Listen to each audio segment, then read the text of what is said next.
see me? Can you hear me? Yes. Okay, let's carry on. So, it was around the beginning of this year when I decided to finally accept my circumstance and just move on. For some context, the last 5-ish years of my life have been dictated by a certain relationship that was all over the place. It was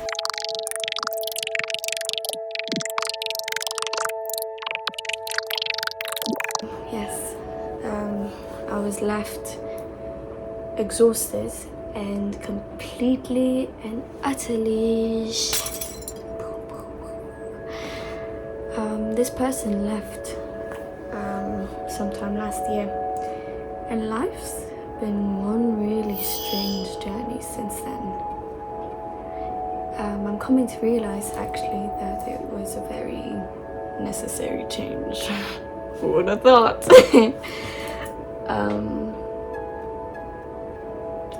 Yes, it's quite crazy to think that the biggest things to happen in my life were him entering it and then him leaving it.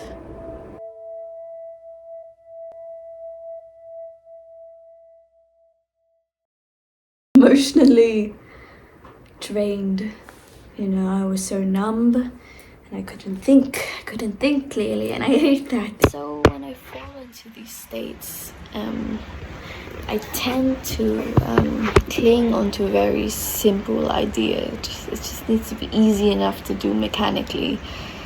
And I found this mechanical movement in my studies because all I had to do was listen and copy exactly what they did. And that's what I did for a few months, and it sustained me in all those sad hours of the night. And yeah. Eventually, after moving long enough, feeling re-entered my life, and it came in the form of pure rage, vengeance, and all that shit. And as I said before, that is anger, rage is a great thing for motivation and movement. And so I completely embraced it, and I was just angry. I just wanted to. And that rage carried me through to the end of 2024.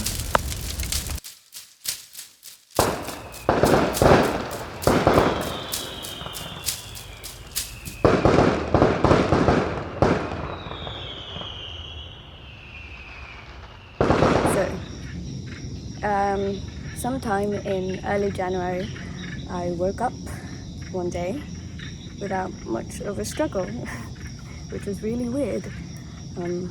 I didn't want to go back to sleep and escape in my dreams.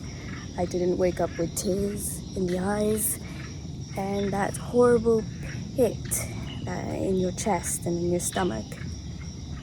And so it seemed that the pain had finally receded, which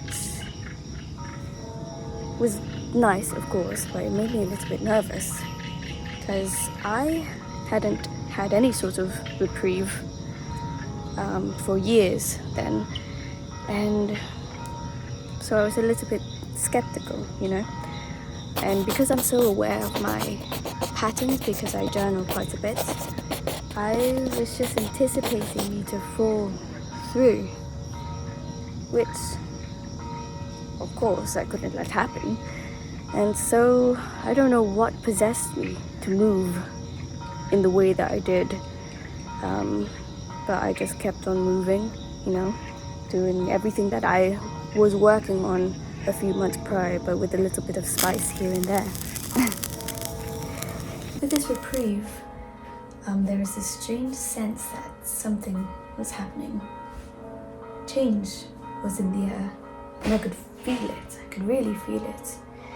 And with this, I started to ease up on the way I approached art, and it started to become less of a chore and something that I could just about tolerate.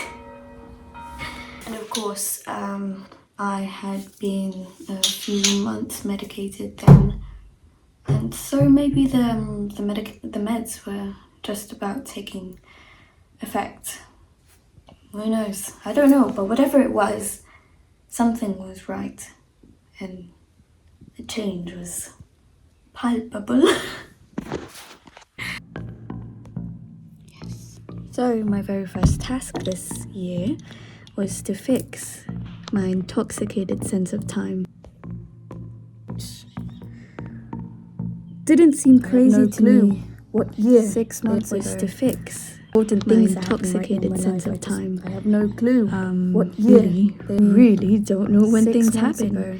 Even the big important things that happen. People told me it was not Always right. been really shitty And with, they are right. with dates and it's crazy. I know I've always been really shitty it with got to a with point dates in Canada where I actually forgot my age.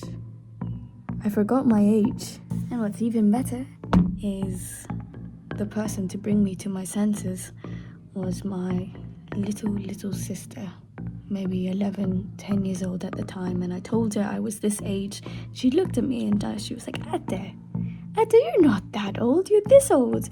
And I was like, Sienna, no, Sienna doesn't know my age. I'm gonna prove to you I'm this age. And I counted the years and I realized that I was wrong. Very wrong, and she was right.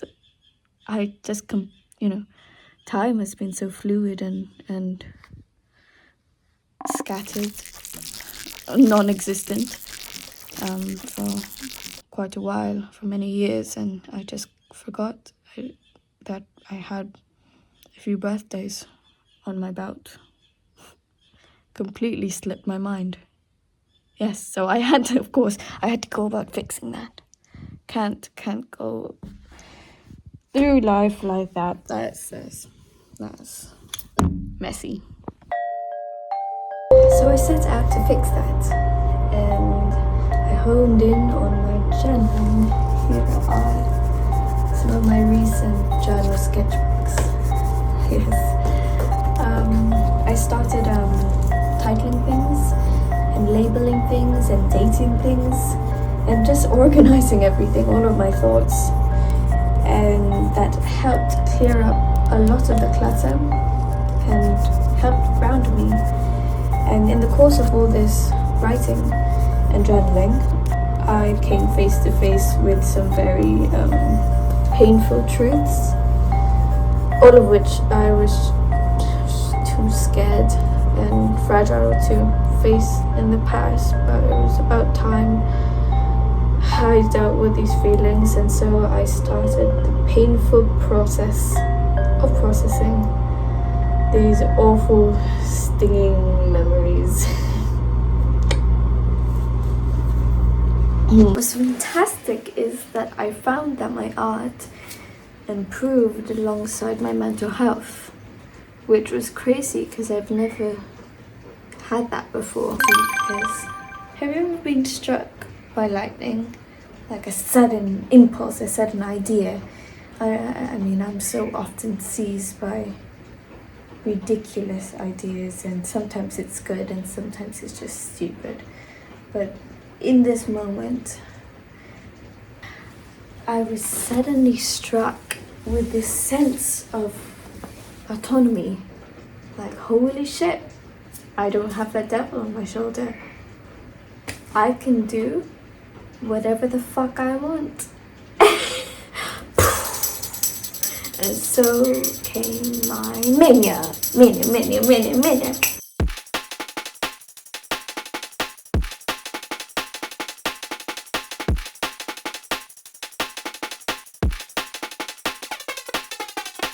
I was dancing and I was singing and I was speaking to myself constantly, just non-stop activity everywhere.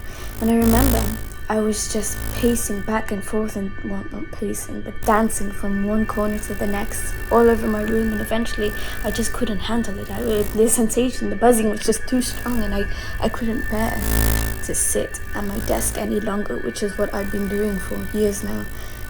Since in Canada. And I just burst on outside. It was like my legs were acting on their own accord. They just were like, okay, let's go. And there I was. I exited my hole for the first time in years, and it was clear visualization, vivid.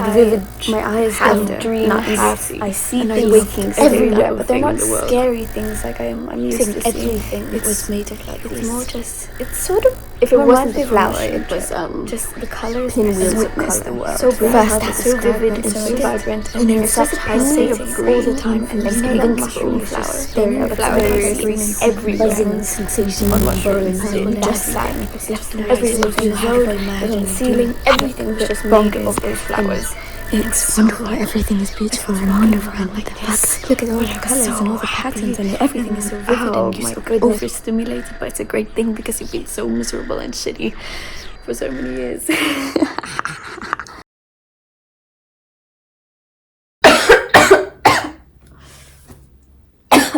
Okay, this is going on for a bit too long. My throat is in agony. I am still quite sick, and I've been quite sickly for the past month.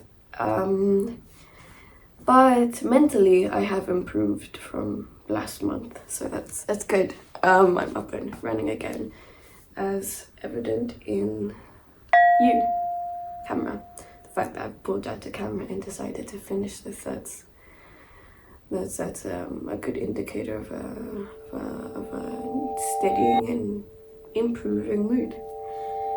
So it's almost August, and this was supposed to be a mid-year thing, so it's getting a bit late, and I've got to do it all now, so I'm going to try and finish it in the next 2 to 3 days.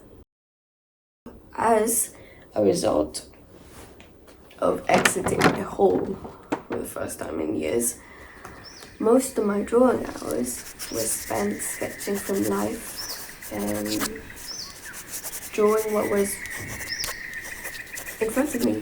What's crazy is I remember when going out to draw in public was such a novelty. It was a very rare thing. And it's crazy to see that become so commonplace, and it's a great thing to do, to draw from life, because I'm very conscious of my art. I'm scared of people judging me and seeing me as shit, because I don't want to be shitty. Yes, but because of these high spirits, I started to let go of the shame that I have with drawing in public, I guess. To an extent, okay? Because though I was out in the world in public, I was often tucked away in some quiet corner of the world. Or on the streets, in the gutters. Man, I had so much fun drawing in the gutters. Put on a really, really pretty dress, and it was really hot outside, and I should have stayed inside because it was just blistering really hot.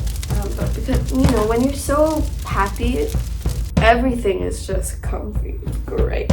you don't really experience the heat. It doesn't bother you. And I went out, bought some beers. I found myself a nice, comfy gutter and started drawing. This mania, these high spirits affected my art. It was great because this is when I fell in love not only with the world but with art. And I've never loved art like this before. And I think a lot of it, because a lot of art is mind games, it fucks with your head, at least it does for me. And with so much in such high spirits, you don't really waste time Yes, I don't waste time second guessing myself. I just fucking do it. And I was very playful and experimented all the time. And it made me so much better at failing. Like, if I did something bad, then I just be like, it's okay. Which never happened in the past. If I did something wrong, I would lose my head. It would fall off and I'd go nuts. But now, I would just sort of shrug it off and move on to the next one. And because of this, my work improved greatly, immensely. Yeah, these drawings are so very dear to me. Because I just had so much fun. I had so much fun doing it. I mean, okay, look at this cover. It's not very nice. It's not very nice, but I love it. I love it so much. Because I was experimenting like crazy. Just every day I'd slap something new on the cover. And it just ended up as a big blue mess. And I love it. I love it because it sort of captures the spirit of that time. And this throwaway sketchbook, I don't even know where the sketchbook came from. This is the best. This is the best. Because of this philosophy of why not? Why not? Why not? You know, I'm echoing the words of Hunter S. Thompson. I remember when I read Fear and Loathing many years ago in that meaning, and I was like, why not? Why not? And I ended up in bizarre scenarios, and I loved it. It was crazy. This challenge is something that is so tricky for me. Are people. I have such a hard time with people and socialization. Because I started forcing myself to speak to people, which was nerve-wracking, and my mania completely stripped me. Maybe not completely, but halfway stripped me of anxiety and inhibition, and that is a big thing when dealing with people, because I get so anxious and all I want to do is curl up in a ball and be alone. I need it. I need people, because when people are important, I just couldn't go through the rest of my life being so lonely. And I've been so lonely over the years. As a result of finally allowing myself to experience a whole variety of things, I started to become a lot more open-minded, which is wonderful. It's essential, especially for art. Man, you don't want to be a pretentious, fucking closed-minded prick, especially as an artist. I mean, you don't want that normally, but it's very stifling and a very limiting thing for an artist. And it was really shameful. I was so ashamed to recognize some of my past perceptions and behaviors. It was a bit, and you know, ugliness. It was very ugly. So it was good to reconcile that. And I realized that is truth and insight and entertainment everywhere. You just have to be open enough to let it in. Activity and experience completely restored my spirits, and even pushed it to new heights, or heights that I thought were, you know, relics of the past. Because I hadn't felt so happy and so good in so long. And it, again, a little bit unnerving, but I just kept on being happy for days and then weeks and then months, and it was great. I became a new and improved, better person then. I'm starting to get quite scared because these highs don't last that long. And then I crashed. It wasn't a big crash, to be fair, but it only lasted like a week, I think. And what stood out, I was expecting it to just completely rip me apart, but it didn't. So I really, that gave me some confidence. I was like, whoa, you have improved. Good, great. You're not so miserable. You're not a miserable fuck anymore. Yeah. So once I got over that, I jumped from one high, one very social outside external high, to the next. I stopped seeing people, which, well, not completely, right? But I greatly reduced it. But not out of fear or self-hate or punishment. It was out of a sudden and more I was obsessing over my art. I loved it like crazy. I was all of that energy and playfulness and open-mindedness was feeding my art, and I spent hours and hours. I often, every day I learned something new about myself. I was reading like crazy, and I was just having such a great time being alone and just drawing. I mean, I was a creative powerhouse. So many ideas, everything was so vivid, and my drawings were so fun. They were so fun, and finally allowed myself to experiment with my art, and that's a big deal, because in the past I never allowed for experimentation, because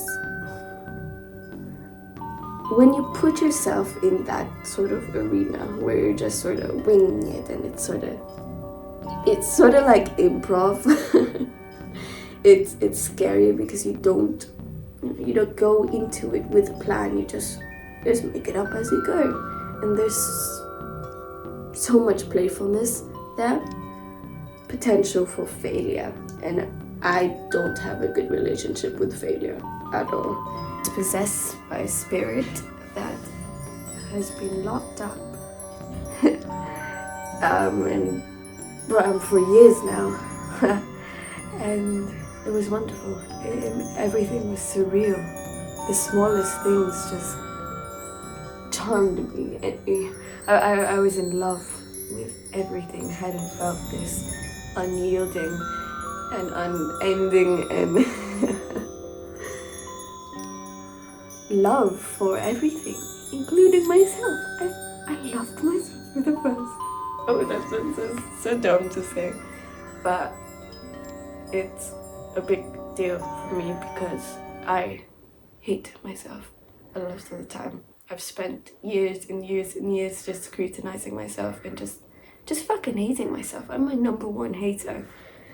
And this phase, this mania sort of made me realize I'm not that terrible. I'm not that bad. Sorry. I had to relocate because my head has taken a turn for the worse. I have headaches and I can feel my brain being crushed by some invisible force.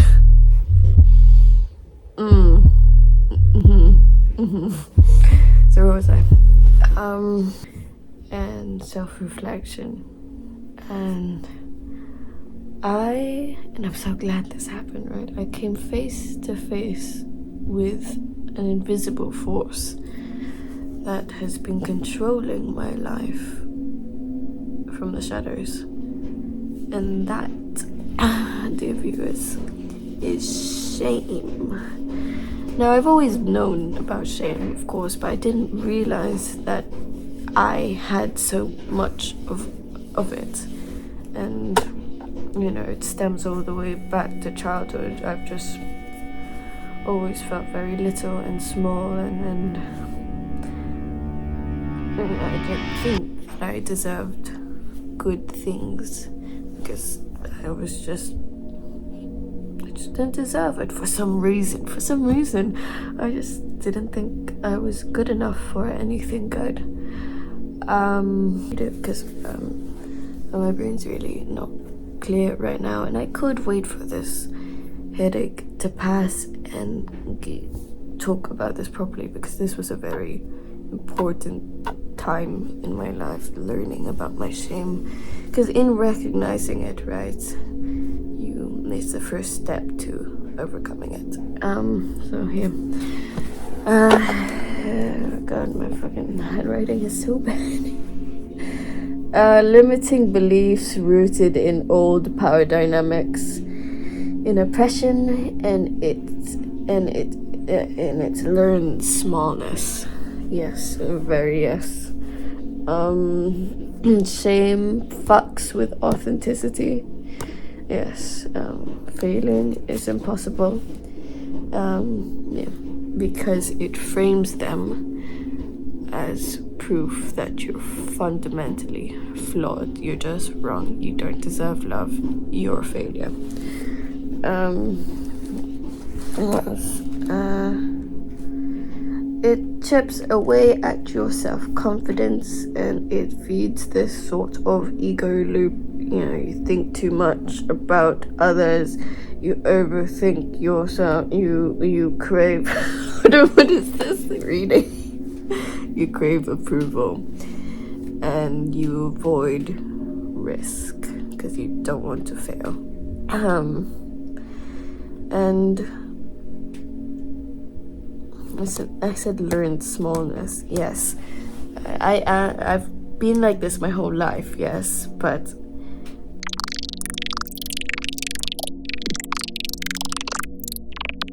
small and very little and pathetic and useless. And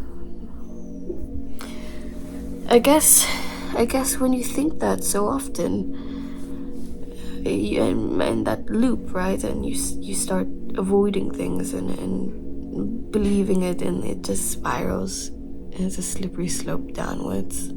Slippery slopes are down. Yeah,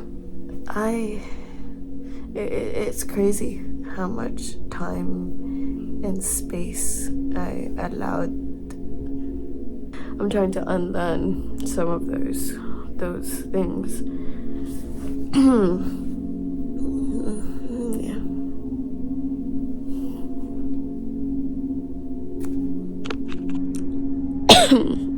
Ouch. Yeah, okay, I'm sorry that this is becoming very sloppy, but I need to finish this already. I can go over these ideas again another time. And I do have so much to say on all of this, but I want to get this video done, so I apologize for the sudden sloppiness of everything. Yeah, so eventually that high faded. That mania, that was the end of my mania.